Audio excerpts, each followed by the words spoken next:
त्या खुर्च्या त्यांच्यासाठी नाहीत, नाही तर घरी जा बनवते ना, आणि इकडे खुर्च्या द्या, त्या म्हाताऱ्या लोकांना बसायला खुर्च्या त्या.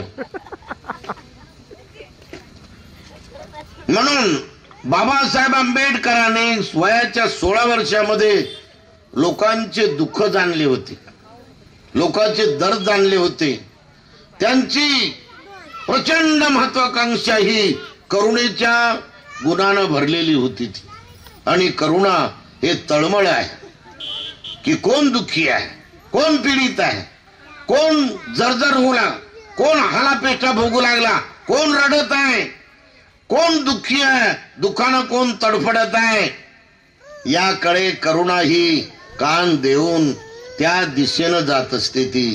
ते दुःख निवारण करायला ती धडपड करत असते.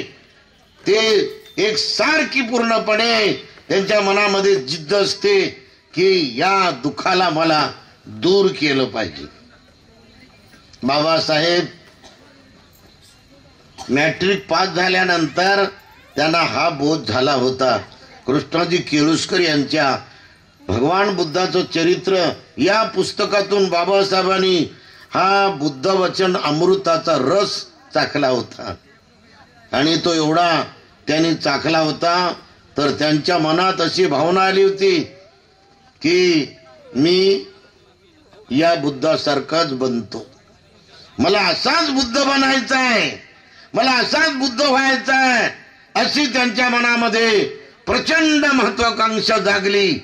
आणि त्या पद्धतीनं त्यांनी आपली जवानी 16 वर्षापासून तर पूर्ण 32 वर्षापर्यंत, 33 वर्षापर्यंत, 45 वर्षापर्यंत आणि पुढे बुद्धाच्या गुणाला मनात ठेवून त्यांनी वाटचाल केलेली दिसते. भगवान बुद्ध किती करुणावान होते, काय त्यांची महाकरुणा होती. ज्या माणसाबद्दल बुद्धाला दुःख कळालं त्या माणसाला बुद्ध कसं बदलत होते. ते तो किती माणूस बिघडलेला असो, तो किती पापी असो, तो किती खुनी असो, तो किती डाकू असो, तो किती व्यभिचारी असो, कोणते जरी त्याने हत्या, चोरी, व्यभिचार, वाईट कर्म केले असतील तरी त्याला सुद्धा बुद्ध करुणेनं, अथांग करुणेनं, महाकरुणेनं त्याच्यावरती अनुकंपा करून भगवान बुद्ध त्याच्या जवळ जात होते. 70 लोक, 200 लोक, 250 घर, 500 घर, हातामध्ये 2 कोयते घेऊन डाका टाकायला जात होते त्या काळात. आणि लोकांच्या घरात घुसू त्यांना कोयते दाखवून त्यांच्यापासून सोनं, पैसे, चांदी, रुपये सारं घेऊन येत होते. ते कोणाला मारायचं असेल तर त्यांना मारून टाकत होते. असे क्रूर लोक होते, असे हत्यारे लोक होते, असे खुनी लोक होते. असे मात्र माणसाला दहशतीमध्ये ठेवून त्यांना खाली दाबणार लोक होते. अशा वस्तीमध्ये बुद्ध महाकरुणेनं गेले. अशा वस्तीला 250 लोकांची वस्ती, 1000 लोकांची वस्ती भगवान बुद्धाने इतके पापी लोक, इतके दुष्ट लोक, इतके क्रूर लोक, इतके घमेंडी लोक, इतके मगरू लोक, इतके वाईट एका टोकाला गेलेले गर्विष्ठ लोक भगवान बुद्धांनी आपल्या करुणेनं, आपल्या तळमळीनं, आपल्या मैत्रीनं, आपल्या रिद्धिबलानं, आपल्या प्रज्ञाबलानं, आपल्या अनंत बलानं त्यांना बदलत बदलत बदलत माणूस बनवलं. ते माणसं झाले भगवान बुद्धासारखे करुणावान माणसं झाले. भगवान बुद्धासारखे नम्रवान माणसं झाले. भगवान बुद्धासारखे पवित्र आचरणानं जगणारे माणसं झाले. भगवान बुद्धासारखे शुद्ध शिलानं, शुद्ध चारित्र्यानं, निष्कलंक असे निष्पाप माणसं झाले. आणि असा बाबासाहेबाला बुद्ध आवडत होता. नुसतं मूर्त्या ठेवून भगवान बुद्धाच्या पाया पडून मला बुद्ध काही देईल माझ्यावर काय अनुकंपा करेल या भावनेमध्ये बाबासाहेबांनी बुद्धाच्या पुढे कधी जाऊन हात जोडले नाही. बुद्धाला बाबासाहेब देव मानत नव्हते. जसं आज अयोध्यामध्ये वर्तमान सरकारचे माननीय नरेंद्र मोदी यांनी भगवान बुद्धाची मूर्ती हे कोरून आणली. लंडनच्या म्युझियम मध्ये ती मूर्ती बुद्धाची आहे आणि तिथून त्यांनी ते नक्कल केली आणि त्या मूर्तीमध्ये अवतार टाकले आणि एक अवतार त्यांनी बुद्धाला त्या मूर्तीमध्ये छोटासा बनवला. काय गरज होती? भगवान बुद्धाचा धम्म वेगळा आहे, भगवान बुद्धाचे ग्रंथ वेगळे आहे, भगवान बुद्धाचा विचार वेगळा आहे, भगवान बुद्धाचे सिद्धांत वेगळे आहे, भगवान बुद्धाची आचारसंहिता वेगळी आहे. भगवान गौतम बुद्धांनी आत्मा मानला नाही, परमात्मा मानला नाही, भगवान बुद्धांनी अवतार मानला नाही, ईश्वर मानला नाही, ब्रह्म मानला नाही, ब्रह्माचे औरस पुत्र मानले नाही, ब्राह्मण क्षत्रिय वैश्य आणि शूद्र ही कोणतीच संकल्पना बुद्धांनी मानली नाही. तर मग माननीय नरेंद्र मोदींनी आमच्याच भगवान बुद्धाच्या मूर्तीला त्यांनी नक्कल करून त्याच्यात अवताराच्या कल्पना कशाला आणायच्या? बुद्धाला अवतार करण्याची त्यांना काय गरज होती? आम्ही तुम्हाला मानतही नाही, तुमचा ग्रंथही मानत नाही, तुमची पूजा करत नाही, कोणत्या देवाला आम्ही मानत नाही, तर आमच्या या भगवान बुद्धाला तुम्ही अवतार म्हणून 140 कोटी लोकांच्या दृष्टीमध्ये तुम्ही अज्ञानाची धूळ का फेकता?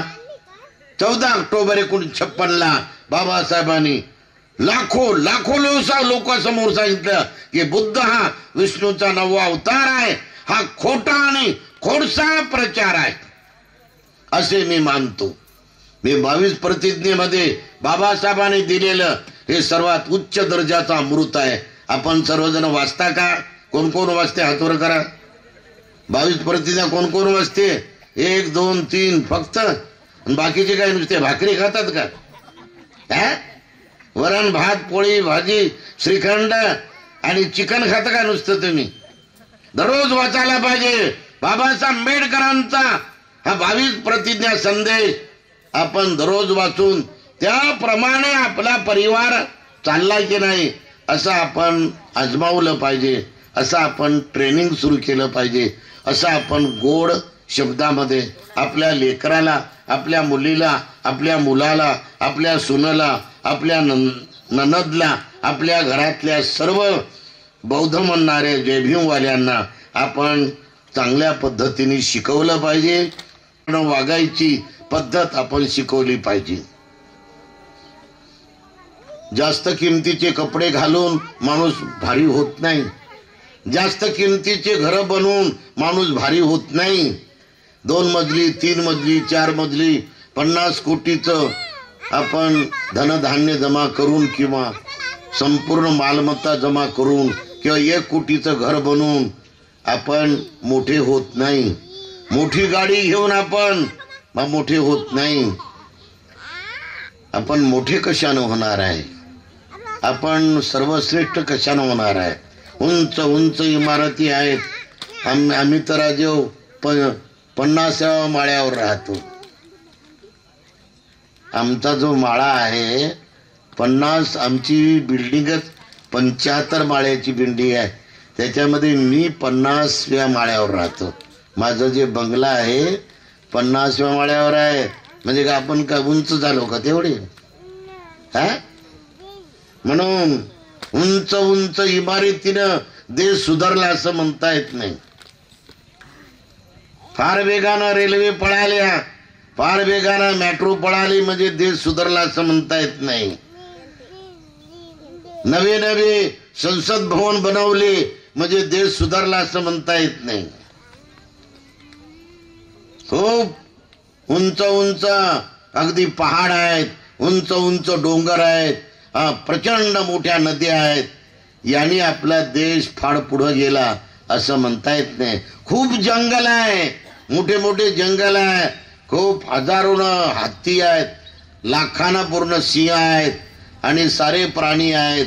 म्हणून काय देश मोठा होत नाही. एका माणसानं दुसऱ्या माणसाबद्दल पवित्र मनानं आपण व्यवहार करणं आणि पवित्र मनानं व्यवहार करून चांगलं वागणं, उंच मनानं वागणं, उंच विचारानं वागणं, उंच ज्ञानानं वागणं, उंच करुणेनं वागणं, उंच मैत्रीनं वागणं, लीनतेनं वागणं, नम्रतेनं वागणं, निष्कलंक भावनेनं वागणं आणि व्यवहार करणं, याला खरा मात्र मनुष्य सुधरत आहे असं म्हणता येतं. आपण सर्वजण आज भगवान बुद्धाचे वारस बनलं पाहिजे. आज आपण बाबासाहेब आंबेडकरांचे वारस बनलं पाहिजे. बाबासाहेबांनी जेव्हापासून लढा सुरू केला भारतामध्ये आपल्या हक्कासाठी, आपल्या अधिकारासाठी, आपल्या इज्जतीसाठी, आपल्या सन्मानासाठी, आपल्या समतेसाठी, आपल्या बंधुत्वासाठी, आपल्या न्यायासाठी, आपल्या सर्व स्वातंत्र्यासाठी बाबासाहेबांनी जेव्हा लढा सुरू केला, त्याच्या अगोदर 18व्या शतकामध्ये 1802 मध्ये, 1810 मध्ये, 1820 मध्ये, 1850 मध्ये आपल्याला साधं वरण आणि भात गरम गरम खाता येत नव्हतं. आपल्या वाट्याला ताजं तवानं जेवणच नव्हतं. कोणतंच जेवण नव्हतं आपल्या वाट्याला, ना आपल्या अंगावर चांगले कपडे होते. 1815 मध्ये, 1820 मध्ये आपल्याला ना घर होतं ना दार होतं. हे पडदे जर आज याला पैसे दिल्यामुळे तर पडदे तरी आलेले आहेत. याला आपण पैसे दिले या पडद्यावाल्याला, या लाऊडस्पीकरवाल्याला पैसे दिलेले आहे. पैसे मोजल्यामुळं एवढं सुंदर दिसू लागलं. आपल्या अंगावर आपली माय, आपला भाऊ, आपले नातेवाईक, आपल्या अंगावर जे आपलं घर राहायचं पोत्याचं राहायचं आणि त्याच्या खाला आपलं जगणं चालायचं. त्याच्या खाली जाळ पेटायचा आणि त्या जाळावर मेलेल्या ढोराचे वेगवेगळे तुकडे भाजून भाजून ते गरम गरम तुकडे फुकून फुकून खात होते लोक आणि त्यांना चांगलं वाटायचं. ते काय चविष्ट आहे, हे गाईचं मांस, हे बैलाचं मांस, असं आपलं भक्ष्य होतं, असं आपलं भोजन होतं, असं आपली पूर्ण पंचपक्वान्य होते. आपले मेलेल्या ढोराचं अन्न खाणं, मेलेल्या ढोराचं मांस खाणं हे आपल्या वाट्याला या देशामध्ये ब्राह्मणानं 5000 वर्षापर्यंत आपल्यावर गुलामी लादली होती. शुद्र अतिशुद्र नीच म्हणून आपली पूर्णपणे अवहेलना केली होती, आपली बेआबरू केली होती, आपल्याला मूर्ख बनवलं होतं, आपल्याला लाचार बनवलं होतं, कुत्र्या मांजऱ्यापेक्षा नीच बनवलं होतं. हे आपण दिवस तरुणाने विसरता कामा नये. आज तुमच्या अंगावर फुलपॅन्ट आला, तुमच्या अंगावर शर्ट आलं 500 रुपयाचं म्हणजे तुम्ही लय पुढे गेला असं समजायचं नाही. आपला मागचा इतिहास कसा आपण जगलेला आहे आपल्या समाजानं. आपला समाज कसा जगला 18व्या शतकात, 17व्या शतकात, 16व्या शतकात काय हाल होते आपल्या समाजाचे. त्यांनी संघर्ष केला, त्यामुळं आज आपली अवस्था आली. बाबासाहेबांनी संघर्ष केला म्हणून आज आपल्याला माणूस म्हणून जगायचे, माणूस म्हणून बसायचे, माणूस म्हणून चालायचे, माणूस म्हणून शिकायचे, माणूस म्हणून आपण प्रत्येक वर्गात पहिला नंबर मारायचे. हे संधी मिळाली हे बाबासाहेबांच्या क्रांतीमुळं. बाबासाहेबाला रात्रीचा दिवस, दिवसाची रात्र करून लढावं लागलं, संघर्ष करावं लागला. विरोधकासोबत बाबासाहेब हे पुरून उरत होते, त्यामुळं बाबासाहेबाला सारे लोक घाबरत होते. हे तुम्ही लक्षात ठेवलं पाहिजे. आपला गेलेला इतिहास, आपले गेलेले दिवस, आपल्या बापाचे बाप, बापाचे बाप, बापाचे बाप 1000 वर्ष कसे जगले हे आपण कोणी विसरता कामा नये. कारण तुम्ही जर विसरलात तर तुम्हाला वर्तमान काळातल्या पैशानं, वर्तमान काळातल्या चैनीनं, वर्तमान काळातल्या सुखसोयीनं घमेंड येईल, अहंकार येईल, गर्व येईल, अभिमान येईल आणि तुमच्यामध्ये ढोराचे गुण येतील. तुमची मस्ती जनावरांपेक्षा जास्त उन्मत्त होईल.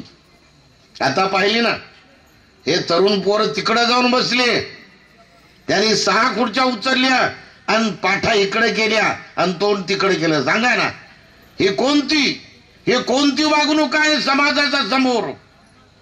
तुम्ही काय एकटे आहात का? तुम्ही एकटे जगणार आहात का? तुम्ही का 5 जण जगणार आहात का? तुम्हाला समाजासोबत जगावं लागणार आहे. समाजाची इज्जत हे तुम्ही स्वतःची इज्जत समजली पाहिजे.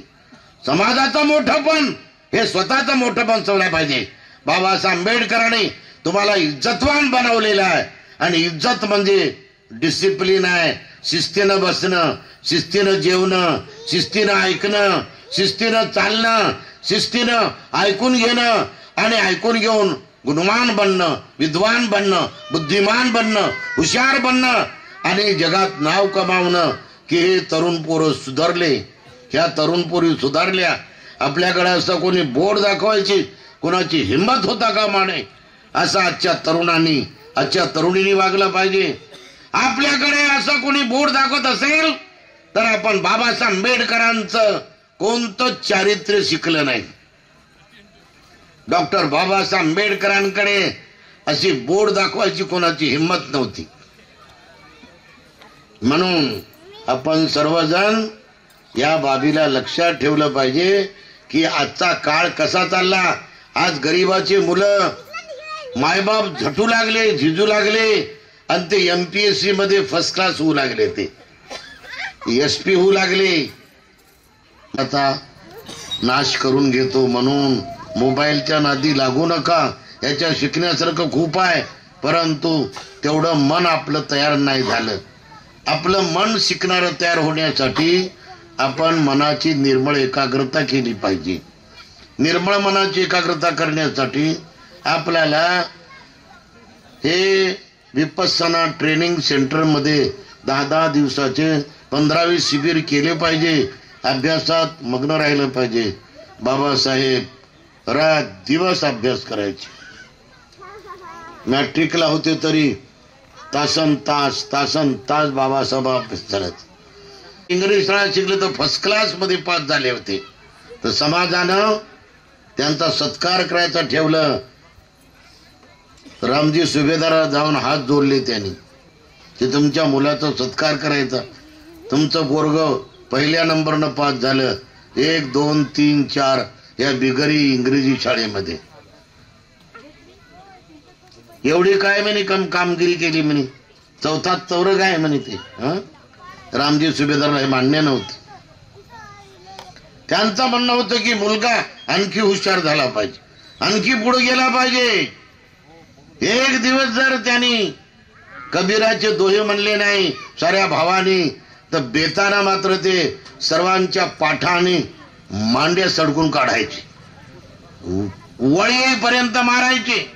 आणि म्हणून आजच्या तरुणांनी बुद्धवंदना, धम्मवंदना, संघवंदना पाठ केली पाहिजे.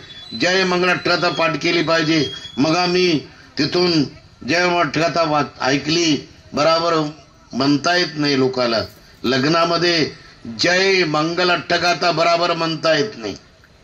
तरुणांनी चांगल्या विद्वान भिकुला इथं बोलावून 1 दिवसाचं शिबिर आपल्या या झाडाखालं किंवा मंडप टाकून ठेवायला पाहिजे. आणि कसं म्हणायचं, कसं बोलायचं, कसं उच्चार करायचा, बुद्धवंदना कशी पाठ करायची, धम्मवंदना कशी पाठ करायची, संघवंदना कशी पाठ करायची, बुद्धपूजा कशी पाठ करायची. बुद्ध कुणाला म्हणतात, धम्म कुणाला म्हणतात, संघ कुणाला म्हणतात, बुद्ध धम्म म्हणजे काय, बाबासाहेब आंबेडकर म्हणजे काय, बाबासाहेब आंबेडकरांचं कोणतं तत्व आहे, बाबासाहेब कोणत्या तत्वानं जगले, हे विद्वान भिक्षूकडून तुम्ही या गावामध्ये 1 दिवसीय शिबिरामध्ये संस्कार ग्रहण केले पाहिजे. म्हणजे तुमच्यात थोडं थोडं परिवर्तन होईल. मला विश्वास आहे की बुद्ध धर्म जर शिकलात तर मूलभूतरित्या माणूस बदलतो. बुद्ध धर्म हाच जीवनाचा खरा मार्ग आहे. बुद्ध धर्म हाच खरा उत्कर्षाचा मार्ग आहे. आणि बुद्ध धर्म म्हणजे शील, बुद्ध धम्म म्हणजे समाधी, बुद्ध धम्म म्हणजे प्रज्ञा, बुद्ध धम्म म्हणजे समानतेनं वागणं, बुद्ध धम्म म्हणजे इज्जतीनं वागणं, बुद्ध धम्म म्हणजे एकीनं वागणं.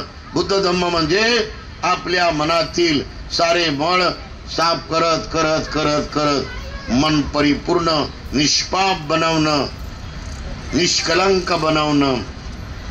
हे आपण टेक्निक शिकलं पाहिजे. रागाचा मळ, क्रोधाचा मळ, कपटाचा मळ, जलसीचा मळ, द्वेषाचा मळ, अहंकाराचा मळ, अभिमानाचा मळ, घमेंडीचा मळ, मीपणाचा मळ, हे दिसत नाही इतके मळ आपल्या आतमध्ये आहेत. अनंत जन्माचे मळ आहेत. ते काढून टाकणं ही साधी बात नाही. एवढे काय सदासदी ते मळ निघत नाहीत. म्हणून साऱ्या मळाचा परिपूर्ण अभ्यास करून ते मळ मुळापासून कसे बाहेर येतील याची शिक्षण पद्धत, याची विधी हे आपण सर्वांनी समजून घेतली पाहिजे. मला पण खूप द्वेष होता एका माणसाबद्दल. असं वाटतं त्याच्या थोबाडीमध्ये जाऊन मारू की काय. एक दोन कानाखाला देव करे असं वाटायचं. तर दुसरा भिक्षू म्हणायचा नाही नाही आपण कुणाला मारू नये.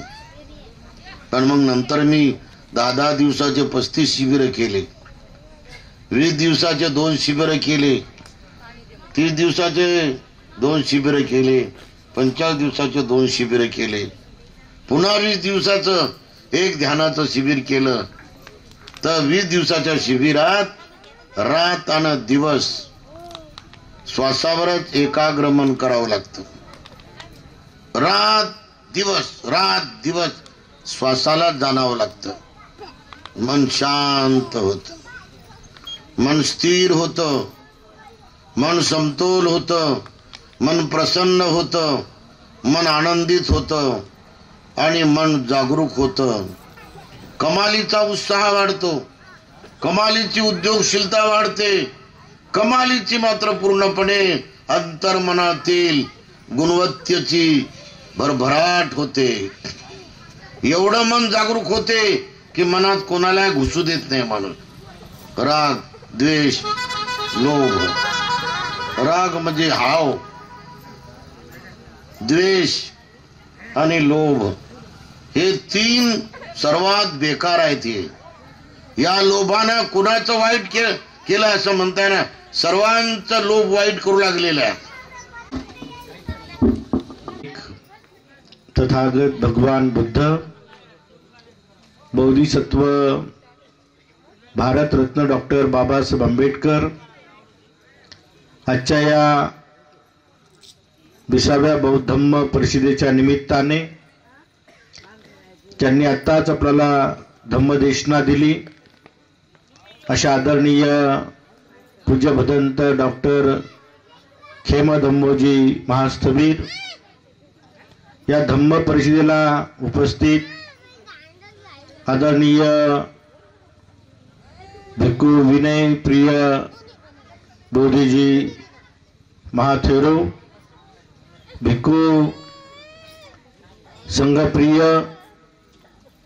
आणि संपूर्ण भिक्खू संघ या धम्म परिषदेचे संयोजक राहुल कोकरे आणि इतर सर्व त्यांचे कार्यकारी मंडळ, सर्व श्रद्धावान बौद्ध उपासक उपासिका, बालक तथा बालिकांनो,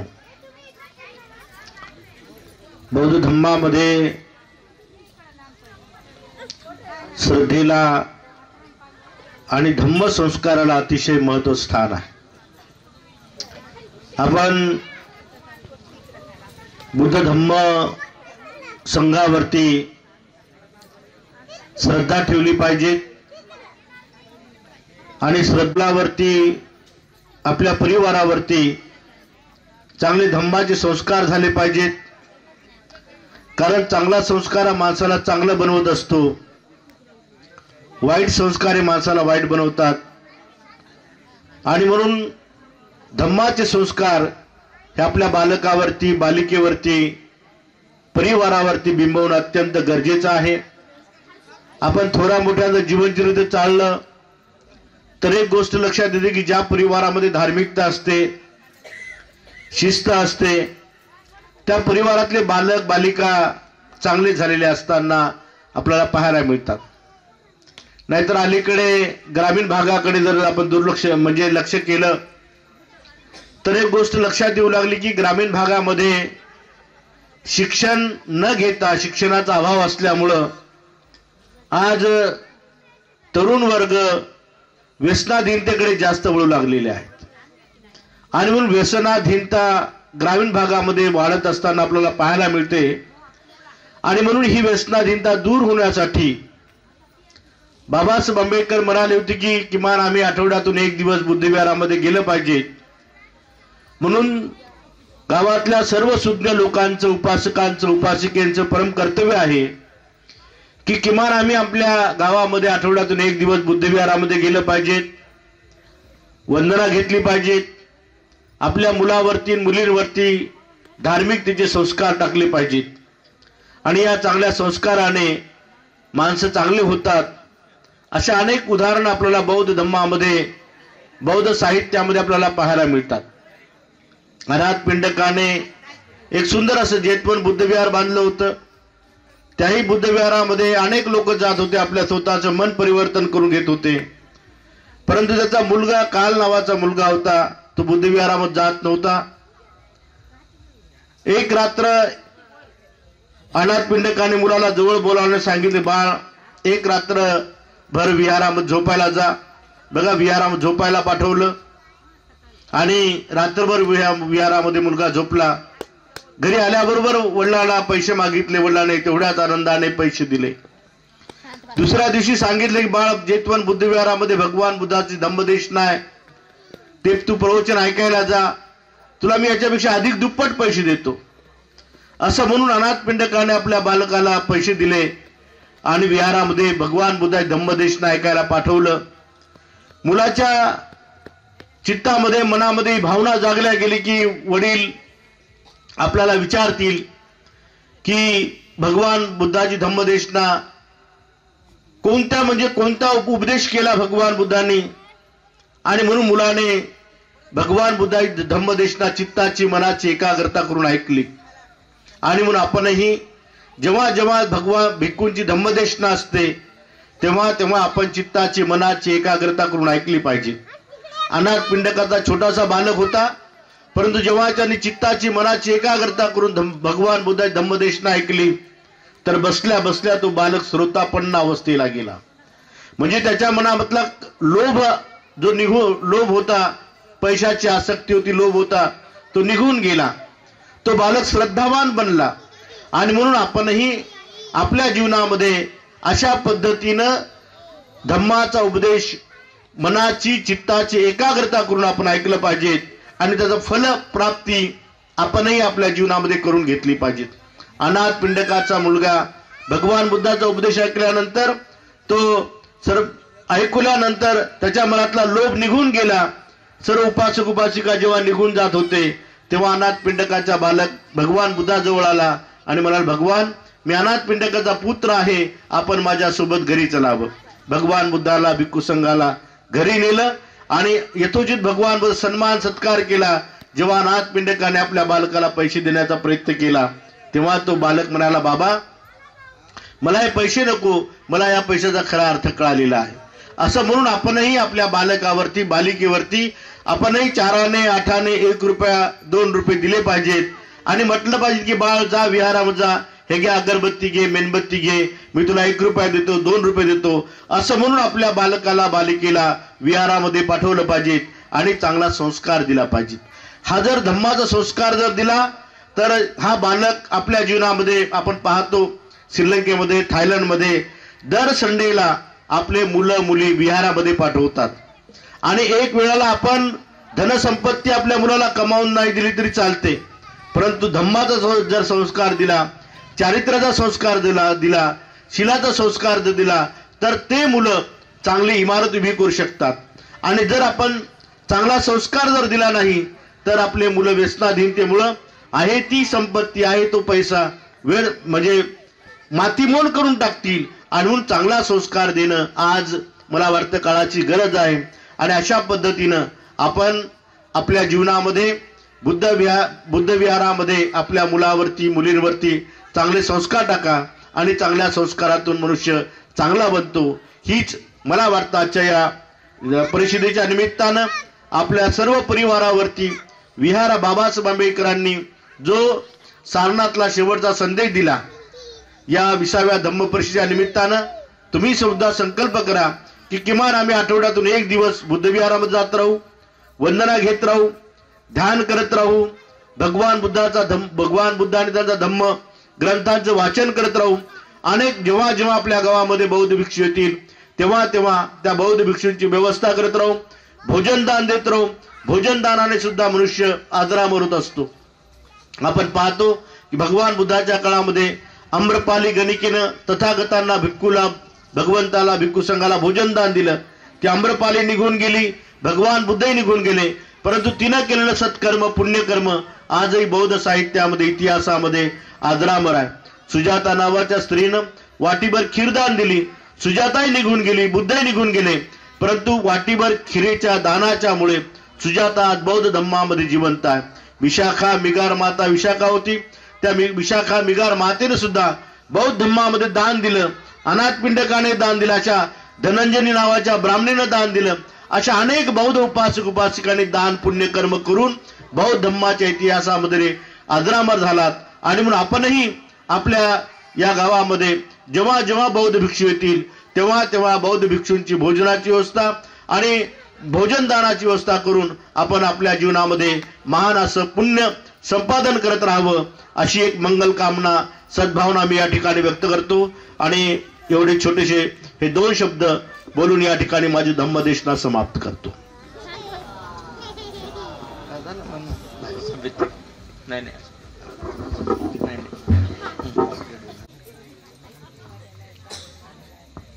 तुम्ही बसलेले लोक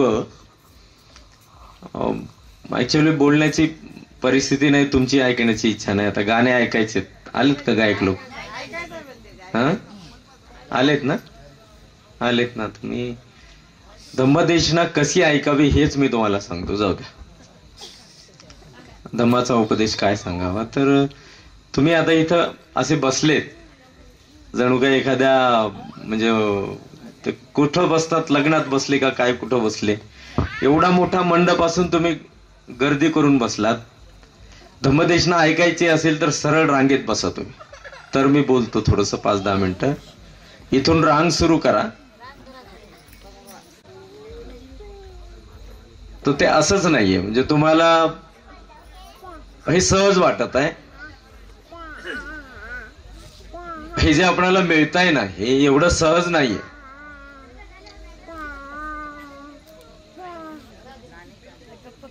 ज्याला आपण ज्ञान म्हणतो, ज्याला धम्म म्हणतो, ते बुद्धाचं ज्ञान आहे.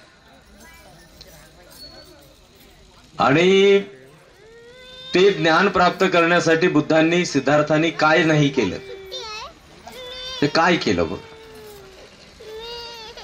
24 तासात भाताचा एक कण खाऊन ते परिश्रम करत होते, ध्यान करत होते.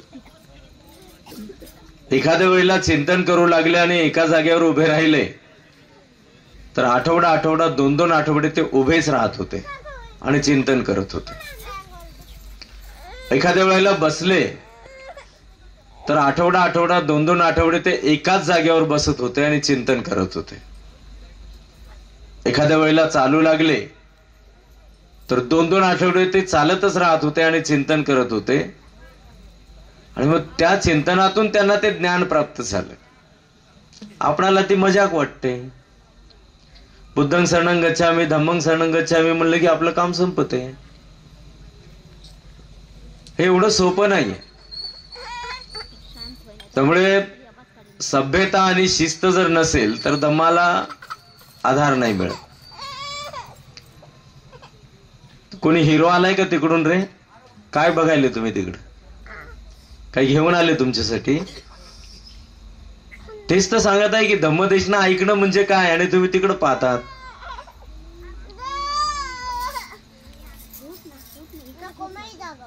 हा धम्म असाच नाही आपणाला मिळाला.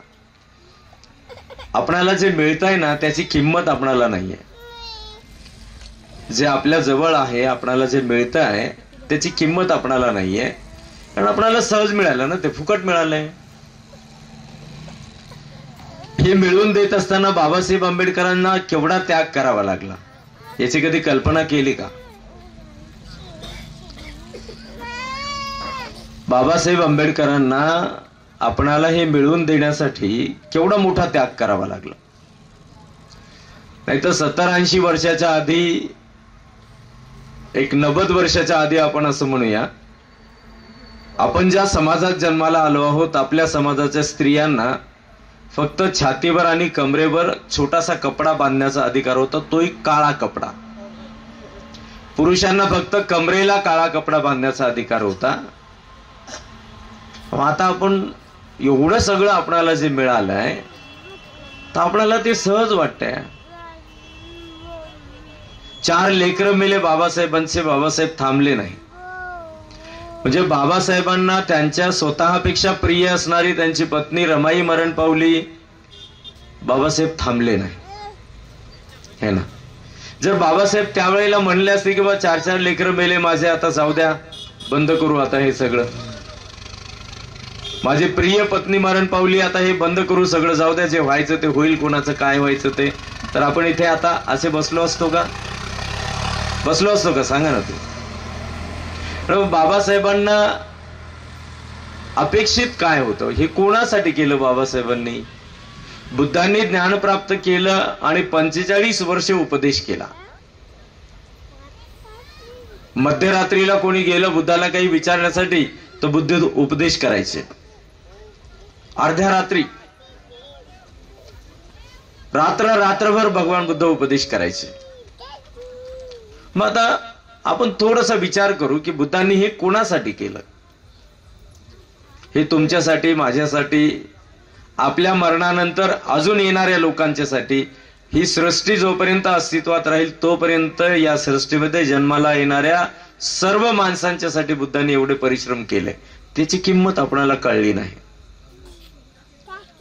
ती किंमत जर आपणाला कळली असती तर आपण असभ्यपणाने वागलो नसतो. म्हणजे फार जास्त म्हणजे जाणून घेण्याची गरज नाही, फार थोडस म्हणजे. आणि बुद्धांनी सांगितलेला धम्म हा फार साधा आहे.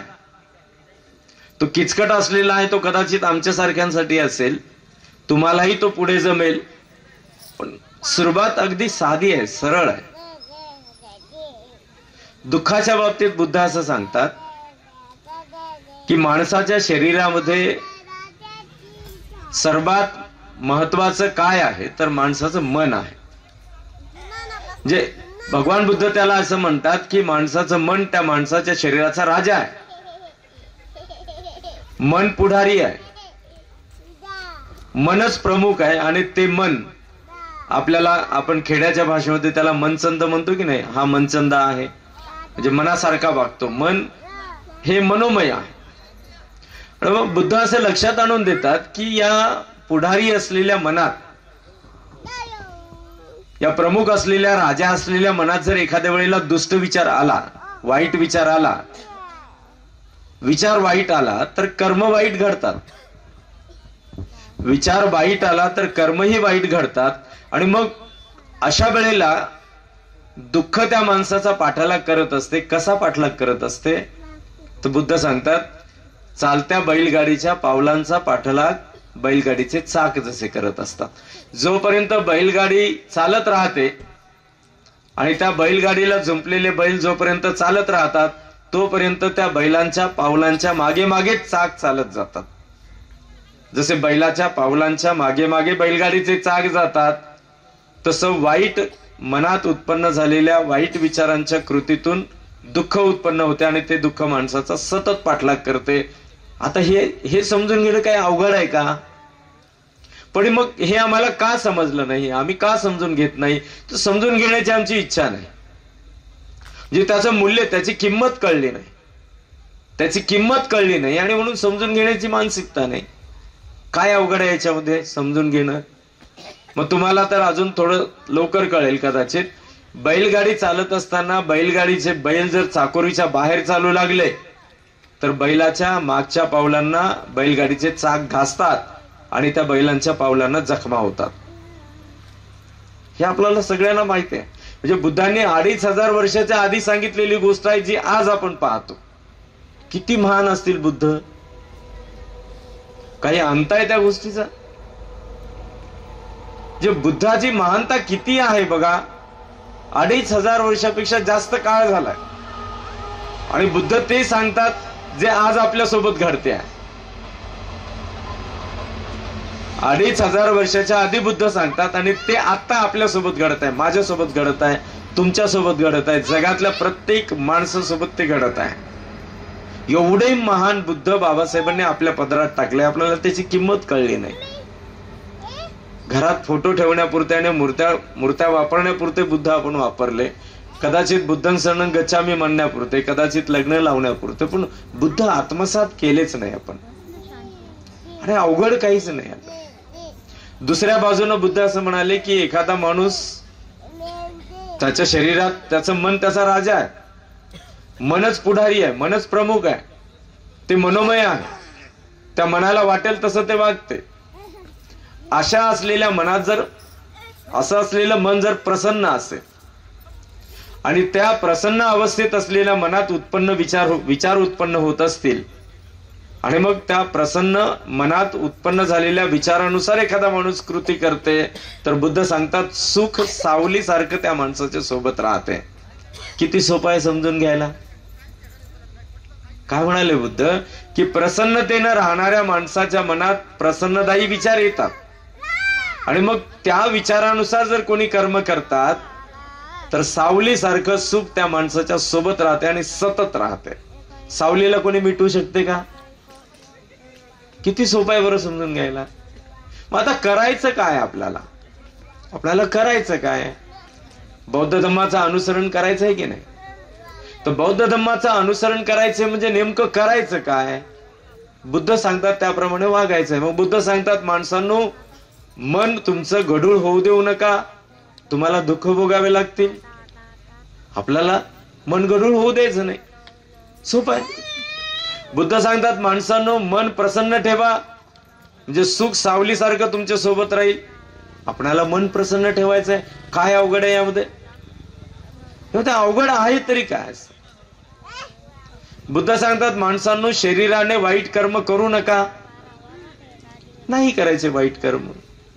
बुद्ध सांगतात माणसांनो, तुमच्या वाणीमध्ये, वचनामध्ये, बोलण्यामध्ये दोष येऊ देऊ नका, नाही येऊ द्यायचं.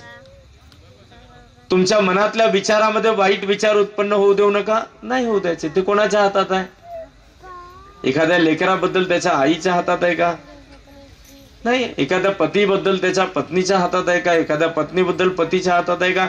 ज्याच्या त्याच्या हातात आहे की मला माझ्या शरीराने वाईट कर्म करायचे नाहीत, मला माझ्या मनात वाईट विचार करायचे नाहीत, मला माझ्या वाचेनं वाईट वचन, माझी वाचा वाईट होऊ द्यायची नाही. आता त्याच्यामध्ये सोपं आहे. किती सोपं आहे बुद्ध सांगतात ते. पण आता आम्ही तेवढे स्थिर झालो नाही अजून त्याच्यामध्ये. या धम्म परिषदा भरवणं वगैरे हा सगळा खटाटूक त्यासाठीच आहे की आम्ही धम्मामध्ये स्थिर झालो पाहिजे. आम्ही त्याला महत्व देत नाहीत, आम्ही त्याला समजून घेत नाही. नाहीतर एवढे वर्ष आम्हाला स्थिर होण्यासाठी लागत नाही, एवढे वर्ष लागत नाहीत हे स्थिर होण्यासाठी धम्मामध्ये. आता काय बरं, वाणीचे दोष. आता बुद्ध म्हणाले खोटं बोलू नका, दुसऱ्यांना खोटं बोलण्याची प्रेरणा देऊ नका, खोटं बोलणाराच्या संगतीत राहू नका, खोटं बोलणाराचे गुणगान गाऊ नका, खोटं बोलणाराला पुरस्कार देऊ नका. आमचं काही जगणं अवघड होईल का खोटं बोलणाराच्या संगतीत नाही राहिलो तर? उलट आमचं चांगलं होईल. खोटं बोलणाराच्या संगतीत राहिलो तर मलाही खोटं बोलावं लागेल. इकडे बुद्ध त्यापुढे म्हणाले की निंदा करू नका. जे वाणीचे जे दोष आहेत, आपल्या वाचेमध्ये जे वाईटपण आहे, बुद्ध सांगतात तुम्ही स्वतः कुणाची निंदा करू नका, दुसऱ्यांना निंदा करण्याची प्रेरणा देऊ नका, निंदा करणाऱ्यांच्या संगतीत राहू नका, जे निंदा करत असतील त्यांना पुरस्कार देऊ नका, त्यांचे गुणगान गाऊ नका. काय अवघड आहे का याच्यामध्ये? काहीच अवघड नाही हो, फार सोपं आहे. पण आपलं मन कधी त्यामध्ये रमलं नाही, आपल्याला रमवलं नाही, कधी आपण त्यावर स्थिर झालो नाही. फार सोपं आहे, अगदी सोपं आहे. बुद्ध म्हणाले कोणाची चहाडी चुगली करू नका. चहाडी चुगली करण्याची दुसऱ्यांना प्रेरणा देऊ नका. दुसऱ्यांच्या हाताने करू नका एकमेकांची चहाडी चुगली. जर तुम्हाला कोणी चुगलखोर भेटले तर त्यांच्या संगतीत राहू नका. चुगलखोर कोणी असतील तर त्यांचा बहुमान, त्यांना पुरस्कार देऊ नका, त्यांचा सन्मान करू नका, त्यांना पारितोषिक देऊ नका. काय अवघड आहे? काहीच अवघड नाही. बुद्ध म्हणाले शिवीगाळीच्या भाषेत बोलू नका. शिवीगाळीच्या भाषेत बोलणाऱ्यांच्या संगतीत राहू नका. दुसऱ्यांना, एका व्यक्तीला दुसऱ्याला शिवी देण्यासाठी प्रेरित करू नका. शिवीगाळीच्या भाषेत सतत बोलणाऱ्यांच्या संगतीत राहू नका. त्यांचा मान सन्मान करू नका. त्यांच्याशी कोणतेच नाते जोडू नका. त्यांच्यापासून दूर राहा. त्यांना पुरस्कार देऊ नका, त्यांचा गौरव करू नका. आता हे करणं म्हणजे काय? हे जे मी सांगत आहे वाणीचे दोष, हे करणं म्हणजे चौथं जे शील पंचशीलातलं तुम्ही ग्रहण करता, मुसावादा वेरमणी. आता आपण कुठपर्यंत गेलो? 1956 पासून आजपर्यंत आपण कुठपर्यंत आहोत बरं? तर आपण इथेच अडकून पडलो आहोत. मुसावादा वेरमणी म्हणजे मी खोटे बोलणार नाही, बस एवढ्या एका वाक्यावर, एका वाक्याच्या त्या चौथ्या शिलाच्या त्या अर्थापर्यंत तिथेच आपण थांबलेलो आहोत. मी खोटे बोलणार नाही, बस मला खोटं बोलायचं नाही, एवढंच आपण म्हणतो. पण आपण दुसऱ्यांना खोटं बोलण्याची प्रेरणा देत राहतो. आपण कोणाची निंदा करतो, खोटं बोलत नाही पण निंदा करतो. खोटं बोलत नाही पण चुगली लावतो. खोटं बोलत नाही पण कुणाबद्दल बदनामीकारक बोलतो. खोटं बोलत नाही पण शिवीगाळीच्या भाषेत बोलतो. खोटं बोलत नाही पण कारण नसताना व्यर्थची बडबड करतो. आणि हे सगळे वाणीचे दोष आहेत. हेच दोष पुढे जे आहे ते पाप बनतात. आणि जेव्हा हे पाप केव्हा होतात? जेव्हा त्याचे फळं, कडू फळं आपल्या वाट्याला येतात, तेव्हा त्याला पाप म्हटलं जातं. अरे माझ्या वाचेनं मी पाप केलं तर मला असं असं फळ मिळालं. अरे पण जेव्हा दोष होता तेव्हा जर कळलं असतं तर पापापर्यंत आलं नसतं. म्हणजे बुद्धाला अपेक्षित असलेला एक पुरुष, बुद्धाला अपेक्षित असलेली स्त्री आपल्याला आपल्यामध्ये उजागर करता येते. आणि ते फार सोपं आहे. आणि बाबासाहेबांनाही अपेक्षित होतं. बाबासाहेबांनाही अपेक्षित होतं. बुद्ध म्हणाले माणसानं तुम्ही गौरवशाली जीवन जगा. बुद्ध म्हणाले तुम्ही गौरवशाली जीवन जगा, तुम्ही गौरवशाली बना. बरं आता गौरवशाली बनणं म्हणजे काय? अंगात कोट सूट घालणं, फार भाडीवारीचे दागिने घालणं, कपडे घालणं वगैरे असं काय नाही. ज्याच्याकडे गाडी बंगले घोडे असतील म्हणजे तो गौरवशाली आहे असं नाही. असं काही नाही. फार सौंदर्यवान आहे म्हणून गौरवशाली आहे असंही नाही. मग आता गौरवशाली माणूस सौंदर्यवान असतो. सौंदर्यवान आहे म्हणून गौरवशाली नाही, तो गौरवशाली आहे म्हणून तो सौंदर्यवान बनतो. काय म्हणाले बुद्ध? गौरवशाली आहे म्हणून तो सौंदर्यवान बनतो. मग आता गौरवशाली तर आधी बनावं लागेल. तर काय असतो बरं गौरव?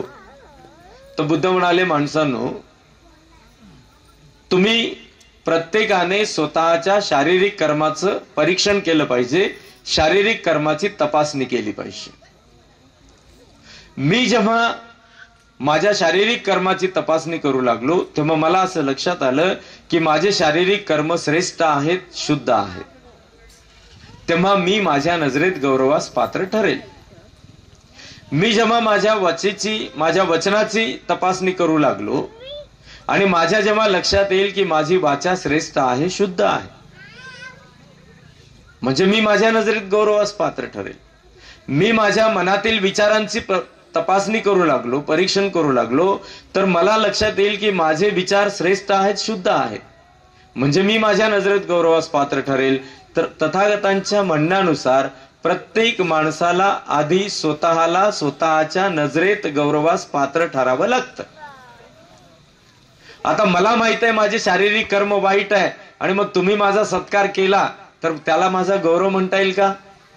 नाही म्हणता येणार.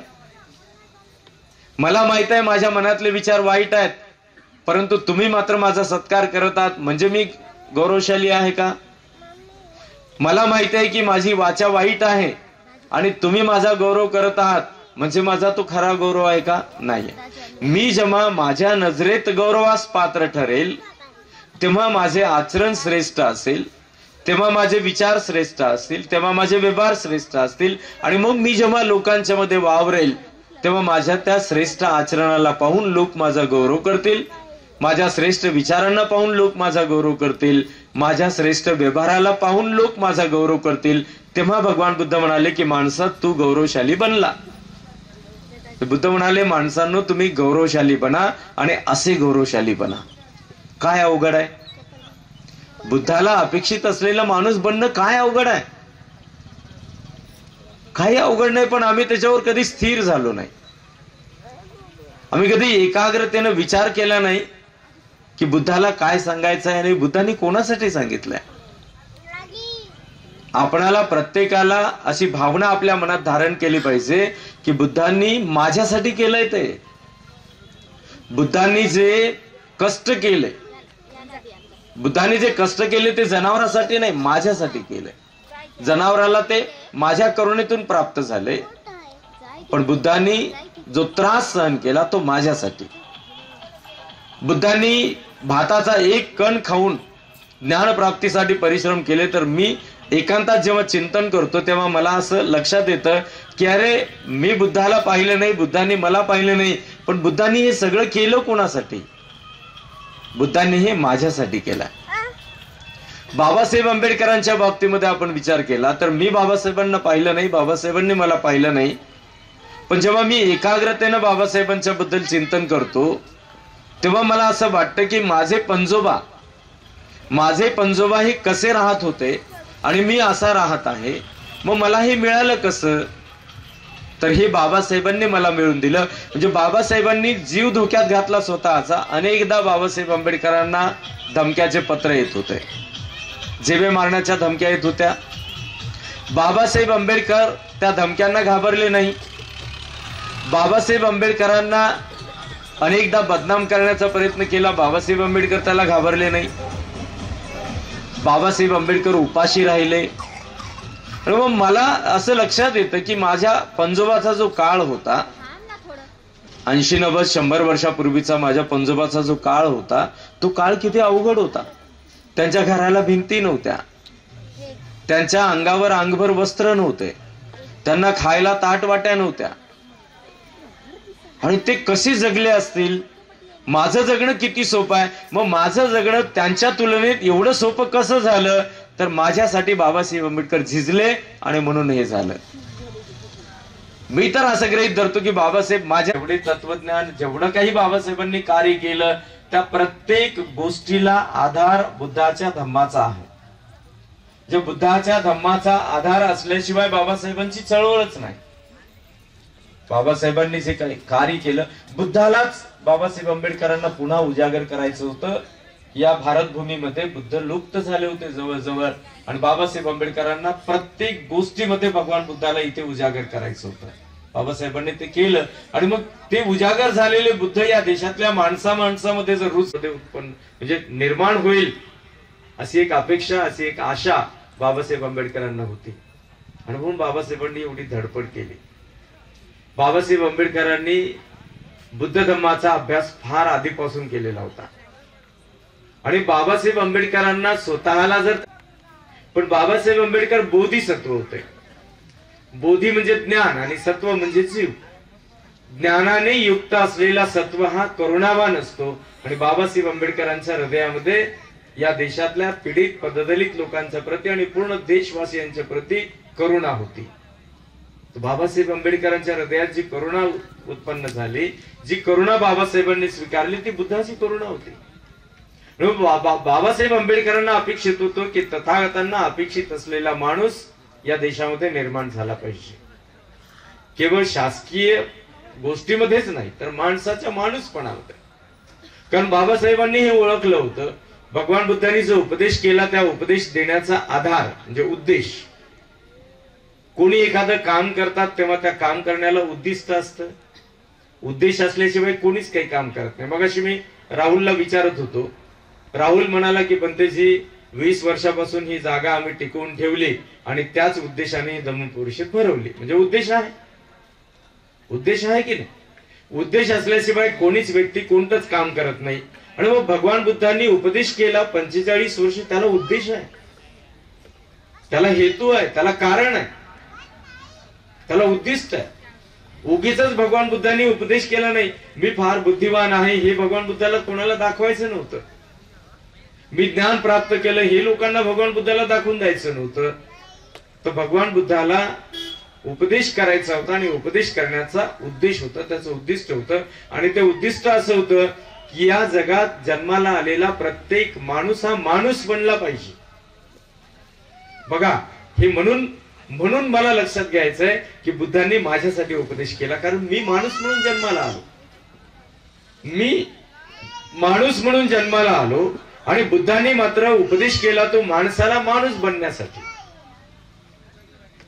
ऐकताना थोडस तुम्हाला म्हणजे थोडस किचकट वाटेल. माणसाला माणूस बनण्यासाठी भगवान बुद्धांनी उपदेश केला. बुद्ध म्हणाले माणूस म्हणून जन्माला येणं दुर्मिळ आहे, दुर्लभ आहे. दुर्मिळ किंवा दुर्लभ म्हणजे लाखात एक, हजारात एक म्हणतो की नाही आपण. आणि ते अवघड आहे.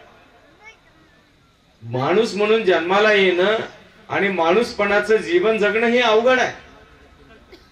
आणि मग बुद्ध म्हणाले की हे किती अवघड आहे बरं, तर जेवढं बुद्धत्वाला प्राप्त करणं अवघड आहे. बघा, भगवान बुद्धांनी किती सहजपणे आपल्याला लक्षात आणलं. आणि आज आपल्याला किती सहज लक्षात येतं. बुद्ध म्हणाले की बुद्धत्वाला प्राप्त करणे जेवढे अवघड आहे तेवढे अवघड आहे माणसाला उपदेश ऐकायला मिळणे. काय म्हणाले बुद्ध? किच्छो मनुष्यपटी लाभो किच्छं मच्छान जीवितं किच्छानं सद्धम्म सवणं किच्छानं बुद्धानं उपाद. बुद्ध असं म्हणाले की माणूस म्हणून जन्माला होणे ही बाब अत्यंत दुर्मिळ आहे, दुर्लभ आहे. माणसाला मरत्या अवस्थेत जिवंत राहणे हे फार अवघड आहे, कठीण आहे, दुर्मिळ आहे, दुर्लभ आहे. माणसाला धम्मदेशना ऐकण्यासाठी मिळणे हे दुर्मिळ आहे, दुर्लभ आहे आणि कठीण आहे. बरं, हे किती दुर्मिळ, दुर्लभ आणि कठीण आहे? तर बुद्ध असं म्हणाले की जेवढं दुर्मिळ आणि जेवढं दुर्लभ, जेवढं कठीण आहे बुद्धत्वाला प्राप्त करणे. आणि मग बुद्धत्वाला प्राप्त करणे ही दुर्मिळ आहे की नाही, बुद्धत्वाला प्राप्त करणे ही कठीण आहे की नाही, आपल्याला सहज लक्षात येतं. 2600 वर्षापूर्वी सिद्धार्थ गौतमाने बुद्धत्व प्राप्त केलं. तर एवढा दीर्घ काळ म्हणजे 2600 वर्षाचा काळ केवढा मोठा काळ आहे. आणि हे बुद्ध सांगतात, हे आपल्याला सहज लक्षात घेता येतं. आणि बुद्ध म्हणाले बुद्धत्वाला प्राप्त करणे हे दुर्मिळ आहे, दुर्लभ आहे आणि कठीण आहे. जर समजा ते दुर्मिळ नसतं तर रोजच बुद्ध झाले असते, वर्षाकाठी लाखो बुद्ध झाले असते, 2500 वर्षात कोट्यावधी बुद्ध झाले असते. पण सिद्धार्थाने बुद्धत्व प्राप्त केल्यानंतर दुसरा कोणीही बुद्ध झाला नाही. म्हणजे बुद्ध सांगतात ते वचन किती सत्य आहे याचा पुरावा आज आपल्याला या ठिकाणी मिळतो. आणि ते सहज आपल्याला लक्षात घेता येतं. बुद्धांनी म्हटलंय बुद्धत्वाला प्राप्त करणे कठीण आहे. आणि जेवढे कठीण बुद्धत्वाला प्राप्त करणे आहे तेवढे कठीण आहे सद्धम्माचा उपदेश ऐकाव्यास मिळणे आणि तो ऐकणे. सद्धम्माचा उपदेश ऐकण्यास मिळणे आणि ऐकणे हे तेवढे कठीण आहे जेवढे 2500 वर्ष लागले बुद्धत्वाला प्राप्त करण्यासाठी. मग तुम्ही म्हणसाल आम्ही काय ऐकणं झालो का? आम्ही ऐकायला लागलो. पण याला ऐकणे म्हणत नाही. भगवान बुद्धांनी उपदेश ऐकणे कशाला म्हटलंय? तुम्ही जे ऐकत असाल ते तुम्हाला तुमच्या मनामध्ये स्थापन करायचं आहे. तुम्ही जे मनामध्ये स्थापन केलेलं असेल त्याचं तुम्हाला सातत्याने चिंतन मनन करायचं आहे. तुम्ही जे सातत्याने चिंतन मनन करत असाल त्यानुसार तुम्हाला आचरण, विचार आणि व्यवहार करायचे. जेव्हा तुम्ही कधीतरी ऐकलेलं होतं, जेव्हा तुम्हाला अशी प्रचिती येईल, जेव्हा तुम्हाला असा अनुभव येईल की तुम्ही 10 वर्षापूर्वी एक उपदेश ऐकला होता आणि 10 वर्ष झाले आपण त्याचं चिंतन मनन करत आहोत, त्या प्रकारचा आचरण, त्याचा विचार आणि व्यवहार करत आहोत, म्हणजे मग तुम्हाला लक्षात येईल की अरे भगवान बुद्धाचा हा उपदेश माझ्यासाठी कल्याणकारक आहे. तेव्हा तुम्हाला पटेल आणि मग तेव्हा तुम्हाला मान्य केलं पाहिजे की मी उपदेश ऐकला होता. केवळ असं बसणं आणि ऐकायला लावणं म्हणजे ऐकून घेणं म्हणजे ऐकणं नाही. आता तेवढा कालावधी जातो तेव्हा पीक आपल्या हातात येते. ज्याप्रमाणे पेरलेल्या पिकाचं धान्य आपल्याला मिळेपर्यंत आपल्याला परिश्रम करावे लागतात. काही कालावधी जातो आणि मग आपल्याला धान्य मिळतं. त्याप्रमाणे आपण जे ऐकतो ते ऐकल्यानंतर त्यामध्ये आपल्याला रममान व्हावं लागतं, तर त्याचा आउटपुट आपल्याला मिळतं, तर त्याचा अनुभव आपल्याला होतो आणि मग खरा आनंद मिळतो की सद्धम्माचा उपदेश ऐकण्याने मला हा आनंद मिळाला. ऐकणे असं भगवंतांनी म्हटलेलं नाही. भगवान बुद्धाचा हा धम्म आपल्यासाठी म्हणजे माझ्यासाठी, तुमच्यासाठी, प्रत्येकासाठी हा कसा आज एक उपलब्धी ठरलेला आहे. मी तुम्हाला एक उदाहरण सांगतो तुम्हा सर्वांच्यासाठी. एक उदाहरण असं आहे, विशाखा हे नाव तुम्ही ऐकलंय. विशाखा हे नाव तुम्ही ऐकलंय. विशाखा नावाची एक 7 वर्षाची मुलगी भगवान बुद्धाला वयाच्या 7व्या वर्षी पाहते. हे बाई, हे मोशे, माणूस आहे की नाही तू ए बाई, निळ्या कपड्याची साडी आहे, तुम्ही मागे पाहू नका. तुम्ही त्या बाईला सांगा जरा बाजू, मूर्खासारखे बसले तर बसले, शांत बसणं जरा. ते येणाऱ्या बाईला काय बोलवत आहे सगळं. या रांगेमध्ये शेवटची 3री बाई.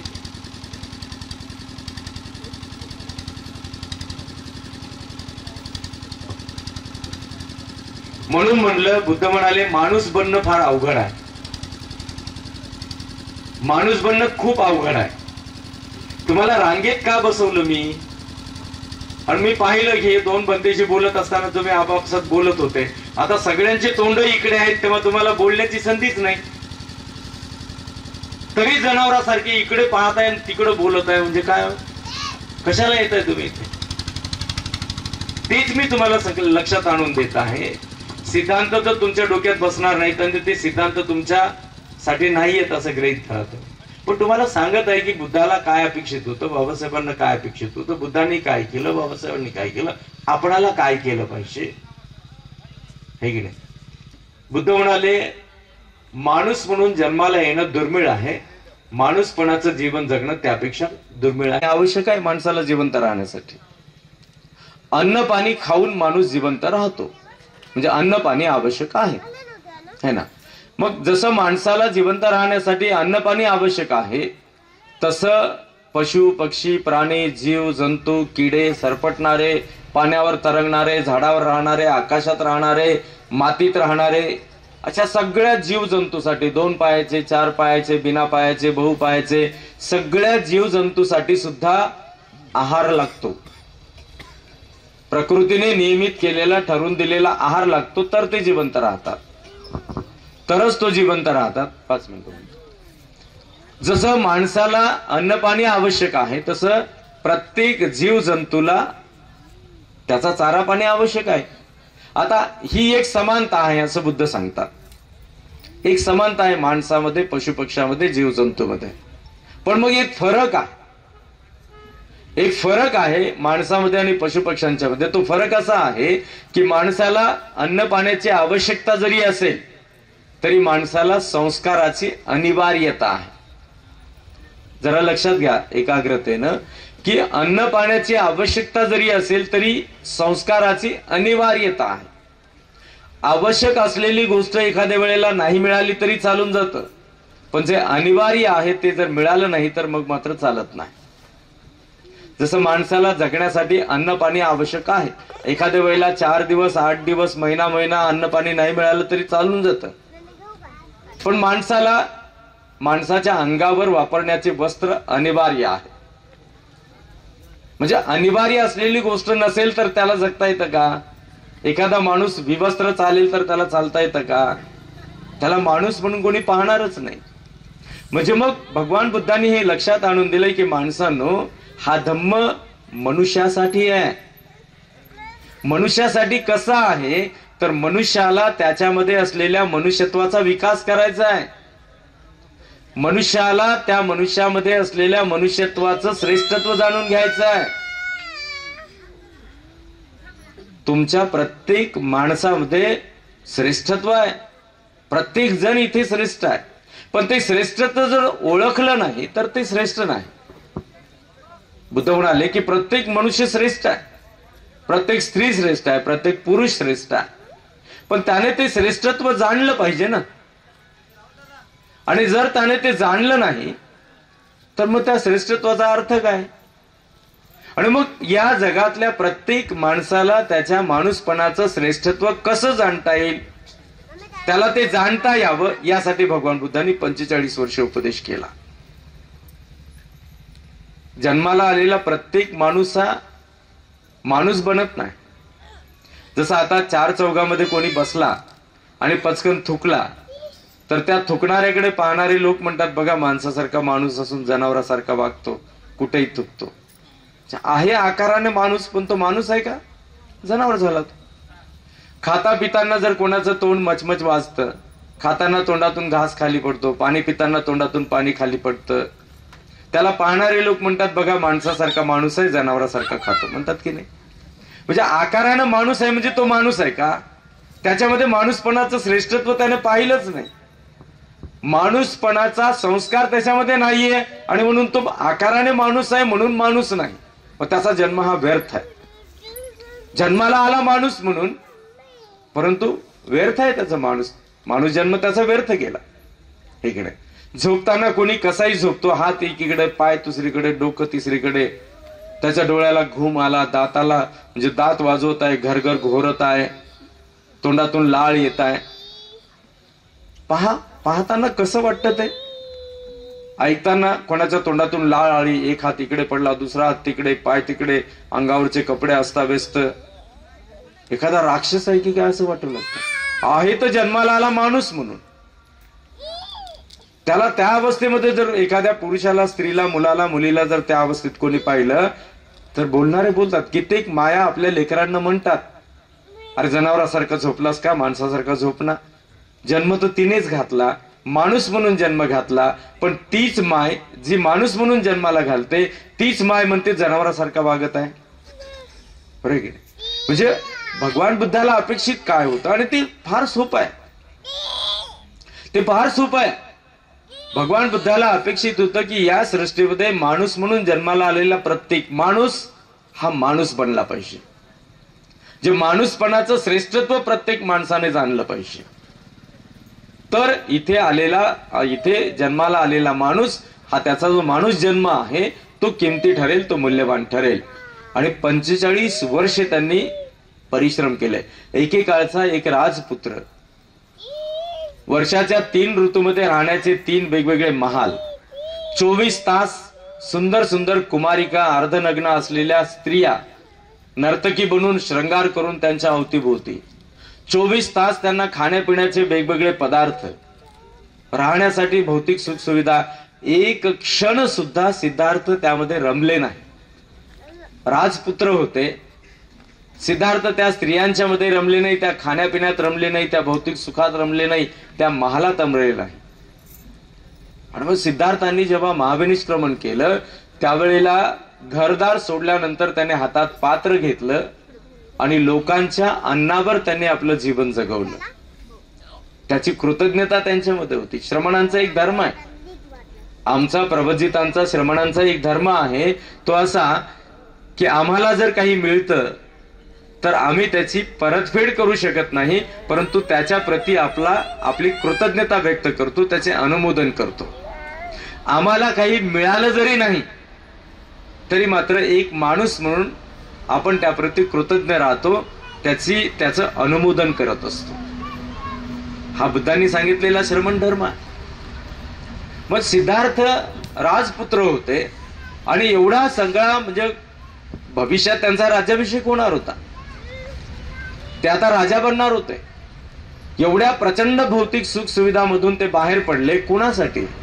मी तर गृहीत धरतो माझ्यासाठी, या जगातल्या प्रत्येक माणसासाठी, त्या काळातल्या माणसासाठी, त्या काळापासून कालपर्यंत असलेल्या माणसासाठी, आज असलेल्या प्रत्येक माणसासाठी, आणि ही सृष्टी अस्तित्वात असेपर्यंत जन्माला येणाऱ्या प्रत्येक माणसासाठी सिद्धार्थाचा त्याग होता, सिद्धार्थाचा संघर्ष होता.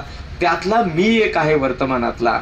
असं जर या जगातल्या असलेल्या माणसांनी मानलं तर मग त्यांना कळेल की बुद्ध कसे श्रेष्ठ आहेत आणि बुद्धाची शिकवणूक काय आहे.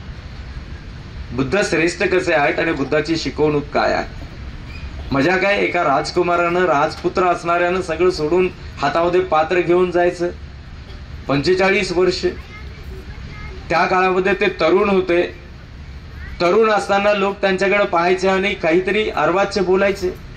राजकुमार, एक राजकुमार म्हणजे राजाचा मुलगा है ना. श्रावस्तीमधली एक घटना होती. म्हणजे बुद्ध लोकांना शिकवण कशी द्यायचे, लोकांना लक्षात कसं आणून द्यायचे, तर स्वतःमध्ये त्याला पहिल्यांदा फील करायचे. आधी स्वतःमध्ये त्याचा अनुभव करायचे. श्रावस्तीमध्ये एक घटना होती. भगवान बुद्ध भिक्षाटन करायचे. एका ब्राह्मणाच्या घरासमोर 4-6 वेळा ते गेले असतील. जेव्हा जेव्हा जायचे तेव्हा तेव्हा तो ब्राह्मण अर्वाच्य भाषेत बोलायचा. अरे काय बेश्रम आहे, एवढा तरणा तांड आहे, धष्टपुष्ट आहे, कष्ट करत नाही, भीक मागून खातो, आणि तो अर्वाच्य शब्दात बोलायचा. भगवान बुद्ध मात्र जायचे भिक्षाटन करण्यासाठी. त्याला फिरून नाही बोलायचे नाही. मग शेवटची वेळ जेव्हा 4-6 वेळा गेले, तर ज्या वेळेला भगवान बुद्धाला त्याने अडवलं की म्हणाले, ए गौतमा थांब. भगवान बुद्ध थांबले आणि तो ब्राह्मण म्हणू लागला, अरे तू किती बेश्रम आहे, किती निर्लज्ज आहे. जेव्हा येतोस तेव्हा मी तुला एवढ्या घाणघाण शिव्या देतो, एवढा बोलतो, तरी तू पुन्हा पुन्हा येतोस. भगवान बुद्ध म्हणाले, हे ब्राह्मणा, मला एक सांग, तुझ्या घरी तुझे नातेवाईक, तुझे मित्र येतात का? तो ब्राह्मण म्हणाला, हो येतात. भगवान बुद्ध म्हणाले, मग तुझ्या घरी तुझे मित्र किंवा नातेवाईक आले तर येताना तुझ्यासाठी काही भेट वस्तू किंवा काही मिठाई आणतात का? तर तो म्हणाला, हो आणतात. मग भगवान म्हणाले की हे ब्राह्मणा, मला सांग, जर तुझ्या नातेवाईकांनी, तुझ्या दोस्त मित्रांनी तुझ्यासाठी आणलेल्या भेट वस्तू किंवा मिठाई तुला घ्यायची नसेल, समजा तू घेतली नाही, तर ती कोणाची होईल? ब्राह्मण म्हणाला, ज्याने आणली त्याचीच होईल. भगवान बुद्ध म्हणाले, हे ब्राह्मणा, तू दिलेली शिवी मी स्वीकार केलीच नाही. ब्राह्मणाच्या लक्षात आलं आणि तिथेच भगवंतांच्या चरणावर मस्तक ठेवलं. बुद्ध धम्म संघाला शरण गेला आणि तो उपासक बनला. अनेकदा त्याने अर्वाच्य शिवीगाळी केली आणि अगदी सहजपणे तो बुद्ध धम्म आणि संघाला शरण गेला. आम्ही त्याला कधी समजून घेण्याचा प्रयत्न केला नाही. आम्ही कधी स्थिर झालो नाही. काय आहे बुद्धाचा धम्म, काय सांगितलंय बुद्धांनी? केवळ बुद्धं शरणं गच्छामी एवढे म्हणालो, घरात मूर्त्या लावल्या, फोटो लावल्या, लग्नामध्ये बुद्ध मूर्त्यांचा वापर केला, बाकी आम्ही काही करत नाही, काहीच करत नाही. कधी स्थिर झालो नाही. इथं काही कष्ट करायचं नाही हो, घाम गाळायचा नाही, काहीच करायचं नाही होतं. इथे काहीच करायचं नाही. एवढं सोपं, साधं, सरळ आहे बौद्ध धर्माचं आचरण करणं. बौद्ध धर्माचं आचरण करण्याने शरीराची झीज होत नाही, मनाची, विचारांची झीज होत नाही आणि आर्थिक झीज होत नाही. कर्मकांड करणाऱ्या लोकांच्या शरीरात आवश्यक होते, कर्मकांड करणाऱ्या लोकांची आर्थिक झीज होते, कर्मकांड करणाऱ्या लोकांच्या मनावरती दबाव येतो आणि मनातल्या विचारांची सुद्धा झीज होते. बुद्ध धम्म, बुद्धांनी सांगितलेले सिद्धांत, बुद्धांनी सांगितलेले मार्ग हे सहज अनुसरण करण्यायोग्य आहेत आणि कोणीही त्याला सहजपणे अनुसरण करतो, परंतु त्याला त्यावरती स्थिर व्हावं लागतं. बौद्ध म्हणून घेणाऱ्यांनी काही ठेका घेतला नाही. जगातला कोणीही माणूस असू द्या, जर समजा भगवान बुद्धांनी सांगितले की शरीरावर संयम ठेवा, मनावर संयम ठेवा, डोळ्यावर संयम ठेवा, जर नष्ट झाला तर तुम्हाला दुःख होईल. जे बुद्ध सांगतात त्या गोष्टीतून आपणाला काय लक्षात घेता येईल? बुद्ध सांगतात नाकावर संयम ठेवा, नाकाला सुगंध प्राप्त झाला तर त्यामध्ये आसक्त होऊ नका, त्यामध्ये अडकून पडू नका, कारण तो सुगंध आज ना उद्या केव्हा ना केव्हा तरी नष्ट होणार आहे. जेव्हा नष्ट होईल तेव्हा दुःख वाटेल. बुद्ध म्हणाले नाकाला जर दुर्गंधी प्राप्त झाली, दुर्गंधी असेल आणि नाकाला जर ती दुर्गंधी झोंबली तर त्याचा तिरस्कार करू नका, कारण प्रत्येकाच्या शरीरामध्ये डोक्याच्या केसापासून पायाच्या तळव्यापर्यंत 32 प्रकारची दुर्गंधी भरलेली आहे. 32 प्रकारची. विश्वसुंदरी स्त्री असेल, विश्वसुंदर पुरुष असेल, त्यांच्या शरीरामध्ये सुद्धा 32 प्रकारची दुर्गंधी आहे. आणि मग नाकावर संयम ठेवा. जर तुमच्या नाकाला दुर्गंधी दिसली, जर दुर्गंधी लाभली तर तुम्ही त्याचा तिरस्कार करू नका, त्याची घृणा करू नका, कारण घृणा आणि तिरस्काराचा संस्कार हा तुमच्या मनावर जर प्रतिबिंबित झाला तर प्रत्येकच गोष्टीची तुम्ही घृणा कराल, प्रत्येकच गोष्टीची तुम्ही तिरस्कार कराल. पण हे बुद्धांनी लोकांना सांगण्यासाठी सांगितलं नाही. एक घटना मी तुम्हाला सांगतो. एक श्रावस्तीमध्ये एक भिक्षू, आपण म्हणतो ना महाकारुणिक, भगवान बुद्धाला आपण महाकारुणिक म्हणतो, म्हणजे बुद्धाची करुणा महान होती. आता ती महाकारुणिक कसे? बुद्धाची करुणा 5 मिनिट नाही, बसले एवढे शांत, म्हणजे असं वाटायला की ऐकायला. नाही नाही, जाऊ आपण मिळून जाऊ. नाही मिळून जाऊ, नाही मिळून जाऊ, बसा.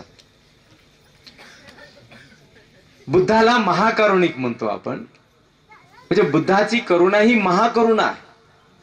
कशी मी तुम्हाला लक्षात आणून देतो. उगीच नाही, महाकारुणिक ही पदवी नाही बुद्धाला कोणी दिलेली, बुद्धत्वाचा तो गुण आहे. आणि मग बुद्धं शरणं गच्छामी असं म्हणायचं म्हणजे बुद्धाचा गुण अनुसरण करायचा.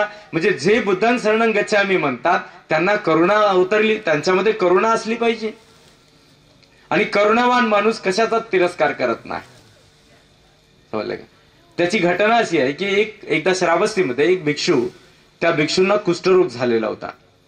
डोक्याच्या केसापासून पायाच्या तळव्यापर्यंत त्यांच्या शरीरावर पूर्ण जखमा झालेल्या होत्या आणि त्यांच्या शरीरामधून दुर्गंधी वाहत होती.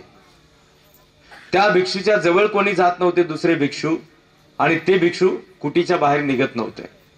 भगवान बुद्ध उपदेश देण्याकरिता आले की दररोज भगवान बुद्ध नजर टाकायचे कोण आहे आणि कोण नाही. एखाद्या भिक्खूला जर कुठे जायचं असेल तर तथागतांनी अनुमती दिल्याशिवाय भिक्खू कुठे जात नव्हते. म्हणजे भगवंतांना दररोज दिसायचे की हे भिक्खू आहेत, हा भिक्खू नाही. असं भगवंतांना आठवडा 2 आठवडे झाले. 2 आठवड्यानंतर तथागतांनी विचारलं, भिक्खूंनो हा मुकामुक भिक्खू दिसत नाही. त्यावेळेला भिक्खू म्हणाले, भगवान त्या भिक्खूच्या शरीरावर कुष्ठरोगाच्या जखमा आहेत आणि त्यातून दुर्गंधी वाहते आहे, त्यामुळे तो भिक्खू लोकांच्या मध्ये जात नाही आणि त्याच्याजवळ कोणी जात नाही. तो भिक्षाटन करण्यासाठी जाऊ शकत नाही, त्याच्या तळपायाला सुद्धा जखमा आहेत आणि त्याला कोणी अन्न नेऊन देत नाही कारण त्याच्या शरीरातून दूरपर्यंत दुर्गंधी वाहते. भगवान बुद्ध संथागाराच्या प्रवेशद्वारावर आले, पण त्या दिवशी त्यांनी उपदेश केला नाही. आनंद भिक्षूला आपल्या सोबत घेतलं, आपलं स्वतःचं जेवणाचं भोजन पात्र त्यामध्ये पाणी घेतलं. आनंद भिक्षूला घेऊन भगवान बुद्ध त्या भिक्षूच्या कुटीकडे गेले. भगवान बुद्ध त्या कुटीत बसले, नाकाला कपडा न बांधता. भगवान बुद्धांनी त्या भिक्खूला आपल्या जवळ घेतलं, त्याचं डोकं आपल्या मांडीवर ठेवलं, आपल्या अंगावरचं वस्त्र भगवंतांनी फाडलं आणि आपल्या भोजन करण्याच्या वस्त्रात त्या पात्रामध्ये पाण्यामध्ये ते वस्त्र ओलं केलं आणि डोक्यापासून पायापर्यंत त्या भिक्खूचं शरीर भगवान बुद्धांनी स्वच्छ केलं. स्वच्छ करत असताना मध्ये मध्ये भगवान बुद्ध त्याला विचारत होते की हे भिक्खू, आता तुझ्या शरीरातल्या वेदना कमी होत आहेत का? ज्याचं डोकं भगवंतांच्या मांडीवर आहे, ज्याचं शरीर भगवान बुद्ध स्वच्छ करत आहेत, त्याच्या शरीरात वेदना राहतील का? तो भिक्खू म्हणत होता, नाही भगवान, आता मला वेदना नाहीत, आता मला पीडा नाहीत. आणि असं करता करता काही वेळानंतर त्या भिक्षूचा मृत्यू झाला. भगवान बुद्धांनी काही नाकाला कपडा बांधला नव्हता, है ना. म्हणजे भगवान बुद्धाच्या मध्ये जी करुणा आहे, आपण महाकारुणिक म्हणतो. भगवान बुद्धाला म्हणतो विश्वाला शांतीचा संदेश देणारे भगवान बुद्ध. कोणी आला की आहेरा गैरा भगवान बुद्धाचं बोलताना म्हणतो विश्वाला शांत. अबे तुला काय माहित आहे विश्वाला शांतीचा संदेश दिला म्हणजे काय संदेश दिला सांग? बुद्ध कधी म्हणाले का शांत बसा शांत बसा? नाही. माणूस शांत कसा होईल यासाठी बुद्धांनी मार्ग सांगितला. म्हणजे अशांत कोण असतो? वाईट कर्म करणारा अशांत असतो. शांत कोण असतो? सत्कर्म करणारा शांत असतो. आणि भगवान बुद्धांनी सांगितलं की वाईट कर्म करू नका, सत्कर्म करा. म्हणजे इथे शांतीचा संदेश आहे. आणि मग आपणाला जे सत्कर्म करायचे आहेत ते सत्कर्म करत असताना बुद्धाची शिकवण आज आपणाला शृंगारिक बनवणारी आहे.